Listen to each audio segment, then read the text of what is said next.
Welcome to Realty Talk, the show that brings together the country's most authoritative and respected property experts. Follow us on all the socials and subscribe for updates and exclusive offers. Realty Talk is powered by realty.com.au, connecting buyers, sellers and agents differently. Hi and welcome to this week's Realty Talk show. I'm Bushy Martin from Know How Property Finance, and we've got some great insights to share with you on this week's episode. When it comes to what's likely to happen with property in the future, given its meteoric rise across the board last year, it seems that everyone's an expert, but none more so than Pete Wargent from Buyers, who shares his thoughts on where property is heading this year. What's the cost of ignorance? In hyper-competitive sellers markets, many property buyers end up buying anything they can get their hands on, and often close to home, without having an investment plan and without understanding the risks.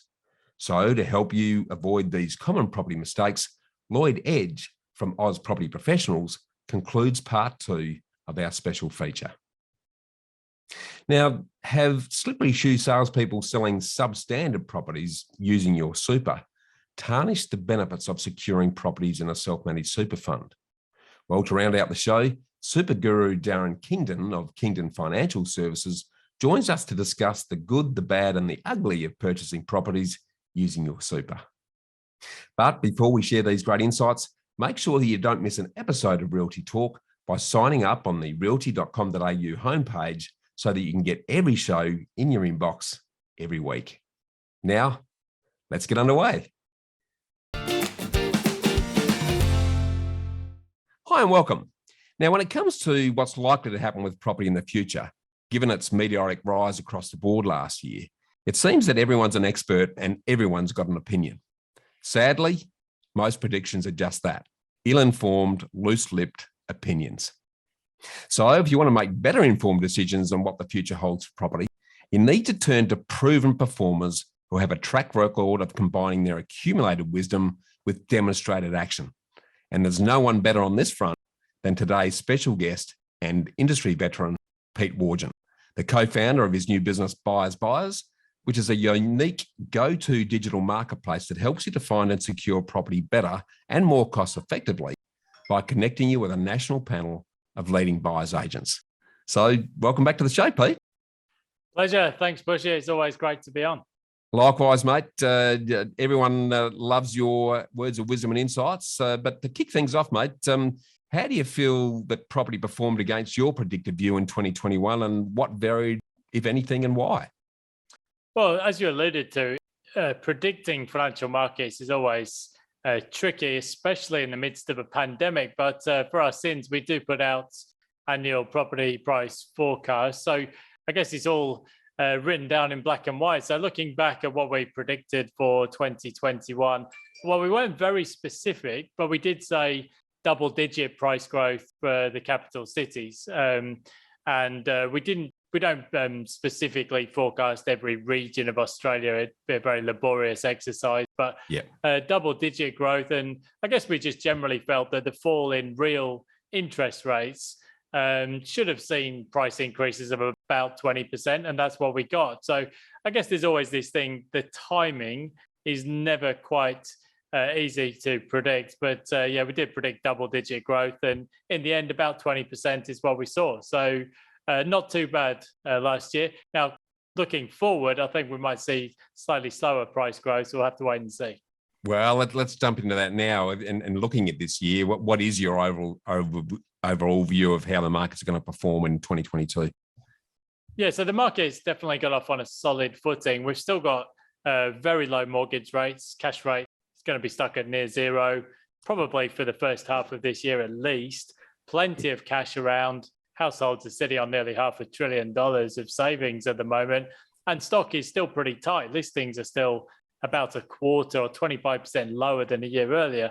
I think the credit impulse, i.e. the change in lending, it is just gradually fading. So we'll still see a positive year for housing, probably price growth in the range of, say, 3 to 8%, but it just won't be as big as what we saw last year. And I think you'll probably find that it just cools off or just comes back into balance later in the year. Yeah, I think you're hitting that right on the head. The analogy I've been using is it's a bit like the Australian Open tennis, where Medvedev, we might be shaping up to the second serve rather than the first serve this year. So the first serve goes through at about 206 kilometres an hour. The second serve, while it's not the same meteoric growth, it's still coming through at about 190 kilometres an hour. So everything's relative, but I think we're still looking at a pretty solid year. So, mate, what are the key drivers that you think we should watch out for that are likely to influence property this year? Well, the big one is the reopening of the borders. So for those of us who like to travel, which includes both of us, it's been very difficult the last couple of years to get in and out of the country. Officially now you can get back in, but actually the borders aren't fully reopened. But we're heading in that direction. In fact, the government, at the time of speaking, only yesterday launched a new campaign, a $7 million advertising campaign to get backpackers into Australia. We've got a shortage of that cohort. And if you look back over time, I mean, the highest number of backpacker visas we had was about 7 or 8 years ago, at over 250,000. So I guess this is one of the things that when the borders reopen, we'll see tourists come back, international students, we've got the backpacker visas. So I think tight rental markets will be a key theme in 2022. I think the big sort of question is how much will people move back towards the cities? I think gradually they will, because a lot of people have gone and taken the tree change or sea change through the pandemic. And I suppose another theme is just the gradual rise in mortgage rates. I think that'll get a lot of airtime, but I think actually we're talking about mortgage rates going from sort of 2% up very marginally. So those are some of the key themes. Also, a lot of people have been working from home early in 2022. So it's a question of, well, how quickly will people actually get back into the office? Yes, yeah, it'd be interesting to see the permanency of some of those transitions. But mate, so in that context, what are some of the important sectors that you think we need to keep an eye on in 2022? Well, interestingly, we've been getting an awful lot of inquiries about commercial property, which is interesting because I think a few years ago, everybody was just purely focused on capital growth, not even interested in rental yields. I just wonder whether the media headlines about rising mortgage rates is just causing more people to think about rental yields. I think it'll be interesting to see. We've seen apartment rents actually beginning to rise in inner city Melbourne, for example. Yep. And they came right down through the pandemic. So I guess that's going to be an interesting thing. The reach for yield by investors, what will happen to office space? I think offices, there's a lot of uncertainty there. Yeah. A lot of people have gone into industrial property. And I think, it'd be just interesting to see what happens with apartments, because generally they tend to fare better when people are looking for yield. And I think that's just starting to happen again. Yeah, no, good call. Are there any other wildcard elements that you believe may have an impact on property this year? Yeah, I mean, I don't know if it's a wild card, but it's an election year, so that always throws up some interesting policies and debate. I think the big potential wild card, apart from changes in working habits and the working from home phenomenon, I think it's just whether we get like a new strain or something of the virus that just sets back the recovery. The economy has rebounded really well, and there's been loads of stimulus around. The government's been throwing a lot of stimulus into the economy. But if we got a new strain of the virus, or there's a setback in terms of the sort of getting back into the office and getting back to work, that's the potential wild card. Hard to predict things in the midst of a pandemic, so you just never know. Yeah, no, it's a very good call. There's not too many letters left of the Greek alphabet for the virus variants, Pete, but they keep coming up with them, so time will tell. No, awesome, Pete. Well, thanks again for taking the time to share your insights. We always enjoyed your words of wisdom, and thanks again for your time on the show today. Always a pleasure. Cheers, Bushy. Thanks, Pete. Well, when it comes to investing, great knowledge is power. So to improve your property arsenal, reach out to Pete and the Buyers Buyers team by jumping on buyersbuyers.com.au. More shortly, here on Realty Talk. Successful property investment is a game of finance. Do you have the right team and the right game plan? Realty Talk is brought to you by Know How Property. More than mortgage brokers, Bushy Martin and his team of investment architects set you up with a sustainable strategy structured to lower your costs, tax, risk and stress while increasing your capacity for growth. Know-how has helped over 1,900 homeowners and investors secure more than $800 million in property wealth. So get set to live more, work less and live your legacy. Want to know how to invest in your freedom? Visit knowhowproperty.com.au. Hi and welcome.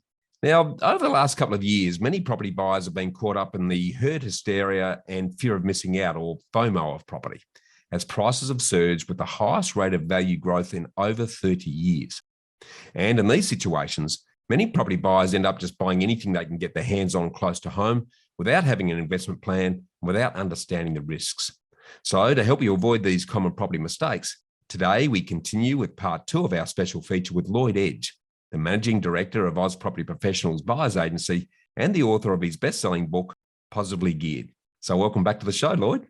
Hi, Bushy. Good to be with you again. Always, mate. Now, Lloyd, to avoid the sort of current gold rush fever and knee-jerk FOMO approach to buying property, how do you suggest investors draw up a strategic investment plan? Well, the number one thing that people really need to do is ask themselves why they want to invest. And that really comes down to what your goals are. So is your goal to grow some properties for some financial independence, maybe some passive income in the future? Maybe you've got kids and you want to be able to have an inheritance for them. Maybe you want to be able to afford to be able to put them through school, for example, afford that family holiday later on. Work out what your actual goals are. And then from there, you can actually then draw up a plan and work out how you can get to those goals. And just starting with one property at a time, of course.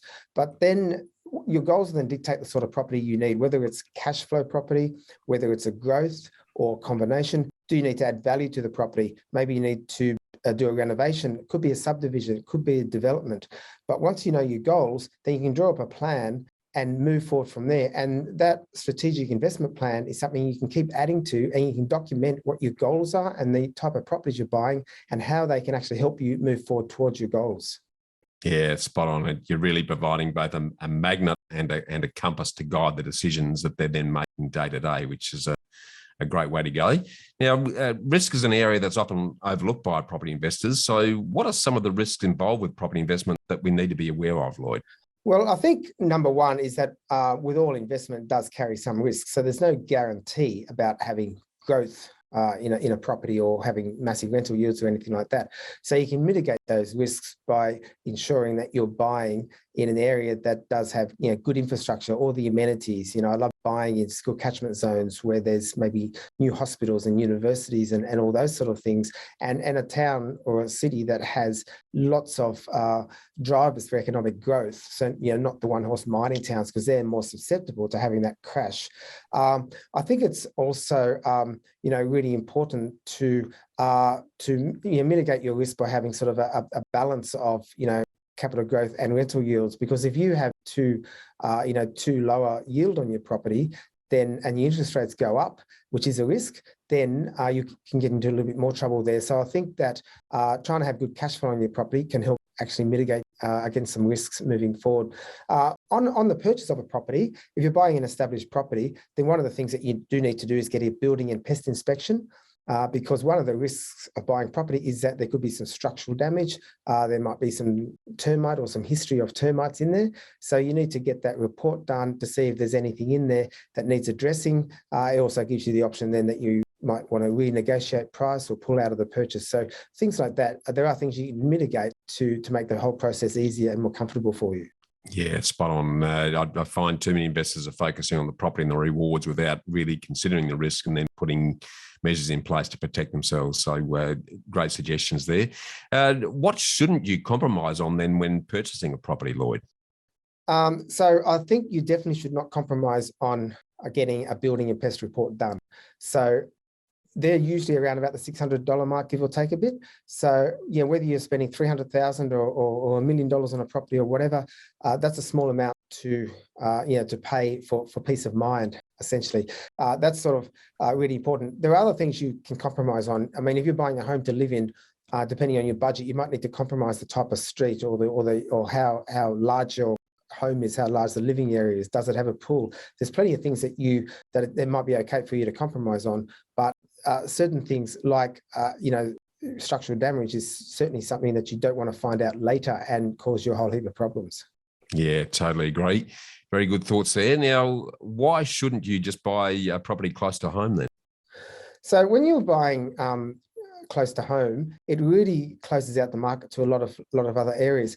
Often people think that they know the area where they live, but if I was to ask, and I ask this question all the time of my clients, if I was to ask you, okay, what is the vacancy rate? What is the growth trend in the suburb where you live? They can never answer that question. So people really don't know the suburb where they live. They just think they do because they think they can drive past a property and they're checking on it, but that's not really how it works.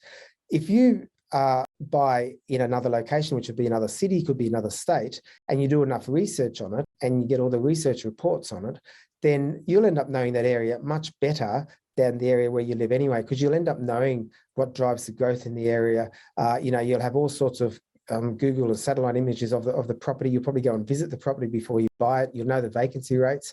So you know the area really, really well. And the thing is that unless the suburb where you live happens to be the best area to invest in the country, then why buy there? And quite often you might find better value for money that's more within your budget somewhere else anyway. Yeah, very good thoughts there. There's over 15,000 suburbs around the country, so the chances of your suburb being the highest growth or the best yield is pretty slim. Might happen, but it's going to be more by the good luck than good fortune. So, no, love those thoughts, and thanks for these very refreshing and timely reminders, Lloyd, and thanks again for your time on the show today. Thanks, Bushy. Thanks, Lloyd. Well, it's clear that if you want to avoid the property traps of the many, you need to develop a strategic investment plan, understand and mitigate the risks, and avoid buying in your backyard by becoming borderless. And the best way to start achieving all this is to grab yourself a copy of Lloyd's book, Positively Geared, which you can get at all good bookstores and on Amazon, or reach out to Lloyd's buyers agent team at Aus Property Professionals. Stay with us for more on Australia's longest running property show here on Realty Talk.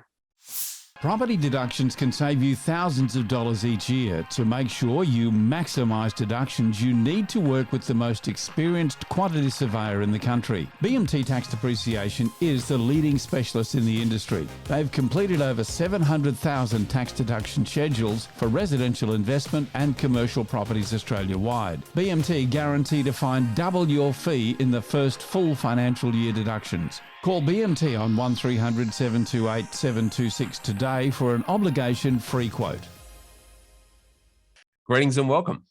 Now, in recent years, the opportunity to secure property through your super has been somewhat tarnished by slippery shoe salesmen selling substandard, sight unseen interstate properties. But has this overshadowed the significant benefits that you can enjoy by purchasing properties using your superannuation monies? Well, to dig into the subject, we're joined again by super guru Darren Kingdon of Kingdon Financial Services, who's recently released his third investment book, Master Your Super. So welcome back to the show, Darren. Great to see you again, Bushy. Always, Darren. Now, I'd love jumping into this subject because it's often misaligned, but to kick off with then, why has securing property through super been such a popular strategy in recent years? Well, look, I think you might have touched on one of them just with the slippery shoe salesman comment in that, look, it is seen to be a bit of a honeypot, and spruikers have obviously latched onto that in unfortunately in some ways. So people buying sight unseen, off the plan type of properties and things like that have tended to have a really tough time of it and unfortunately learn some very expensive lessons along the way. But it is still one of the reasons why superannuation is attracted is cash flow. There is generally a lump of superannuation there that can enable investment in property. And that can go a long way towards either a deposit or just to purchase a property that you like outright. Just to gain a bit more control over your investment strategy. So that is a factor, but I think beyond that, a lot of then when you start to think about personal tax and the tax savings that can be achieved by holding an asset in a superannuation fund or a self-managed superannuation fund, when you think that the worst sort of case scenario tax rates 15%. That's pretty good when you compare to tax regimes around the world for retirement assets. Can potentially be 0% once you get to a pensionable age. So tax is also a very prominent factor on top of the cash flow.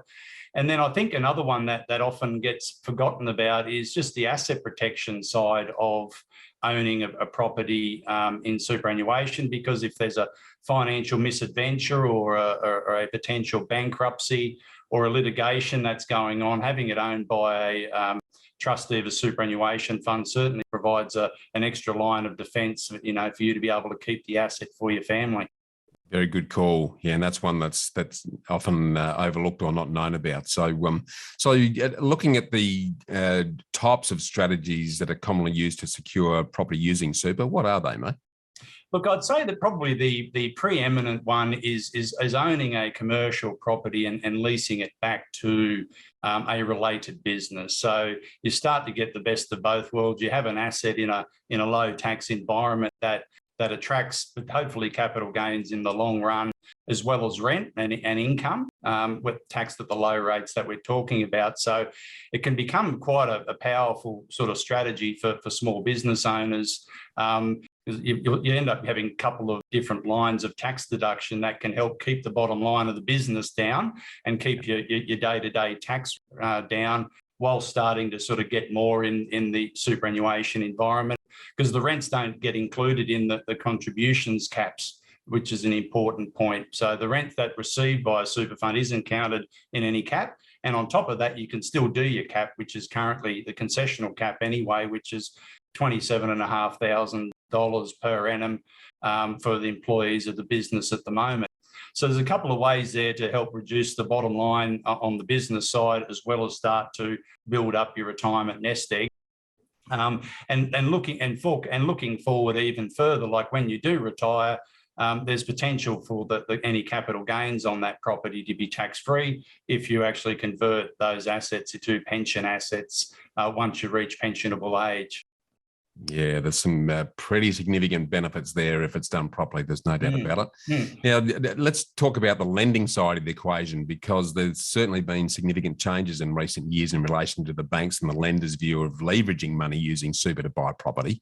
So can you give us a bit of an update on where things are at now in relation to borrowing money using superannuation? No, absolutely. No. So certainly at the big end of town, there has been a reluctance to engage in superannuation borrowing, that they'll sort of haul over the coals through the Royal Commission, as were financial advisors. So there has been a reluctance to do that. But I mean, we do say that they will still come to the party if you're a good enough customer of the bank, I think, in large part. But there has been a proliferation of small and mid-tier banks starting to participate again in the limited recourse borrowing. That's the type of borrowing that a superannuation fund can engage in. And the terms and conditions of those have really been sharpened quite a lot, I think, over that last 6 to 9 months. I mean, we can see some competitive interest rates, which is around that mid threes, high threes, early fours. Yep. So there's starting to get some pretty good choice there, and the maximum terms are quite good as well. Like there was a period where the terms would be quite short, but they have been sort of stretching out to that 30-year mark for certain people. So there's some quite sort of positive movement there. I mean, obviously it's a big deal going and borrowing money and invest. So you need to have your cash flow sort of house in order. And also I noticed as well, like, with offset accounts, that there has been generally a reluctance of the providers to provide offset accounts with these, but there has been more of those starting to pop up in that last 6-9 months, which has been encouraging. Yeah, very encouraging. It tends to be a bit of a cycle, doesn't it, in some of these niche lending areas. When things get tight, the lenders pull out. When they're starting to get a bit more aggressive and competitive, they start dipping the toe back in the water. And but the very clear message there for me is that if people are looking to secure property through their super and they're wanting to borrow money, then talk to someone like you who really understands the niche products that are available that will allow them to do that rather than just going talking to your bank. That's right. Yep. No, that's good.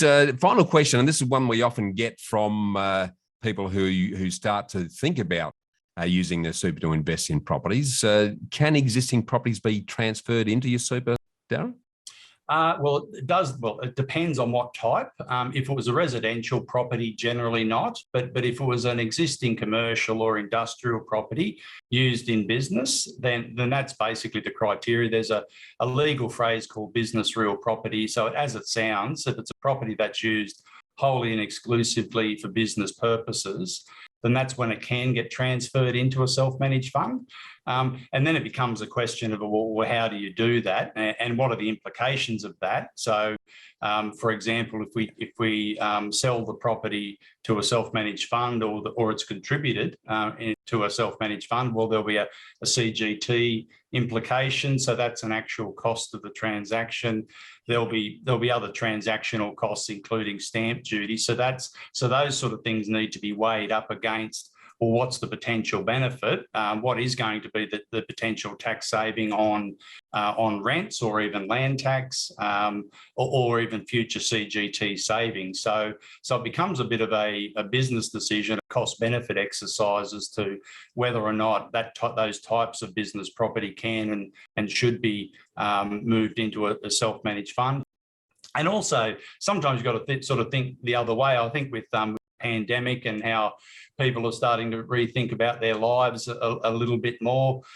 Just had a case recently, wanting to buy a farm inside a self-managed fund, and that's going to be their future retirement sort of strategy or semi-retirement strategy.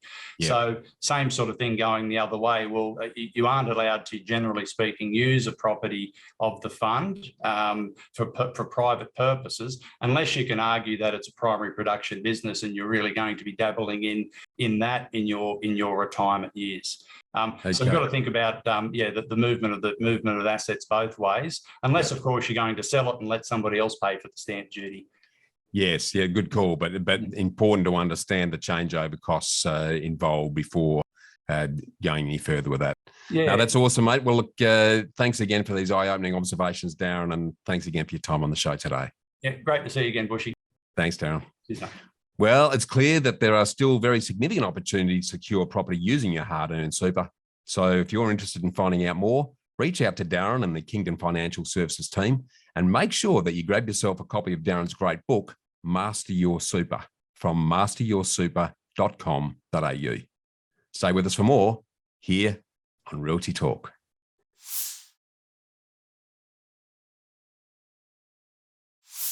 Well, that's another wrap for this week's show. Another big thanks to our special guests, Pete Wargent, Lloyd Edge, and Darren Kingdon. And to make sure you don't miss an episode of Australia's longest running and most popular online property show, subscribe to Realty Talk now on Apple Podcasts, Google Podcasts, Spotify, YouTube, or wherever you listen. And make sure you sign up on the realty.com.au homepage to get every episode in your inbox every week. And while you're there, make sure you check out one of Australia's most extensive range of properties for sale from over 7,000 agents nationally. Thanks again to realty.com.au and BMT Tax Depreciation for their ongoing support. I'm Bushy Martin from Know How Property Finance, and I look forward to seeing you again next week. Miss something in this week's show or want to catch up on past shows? Do it anytime at realty.com.au, where we connect buyers, sellers and agents differently.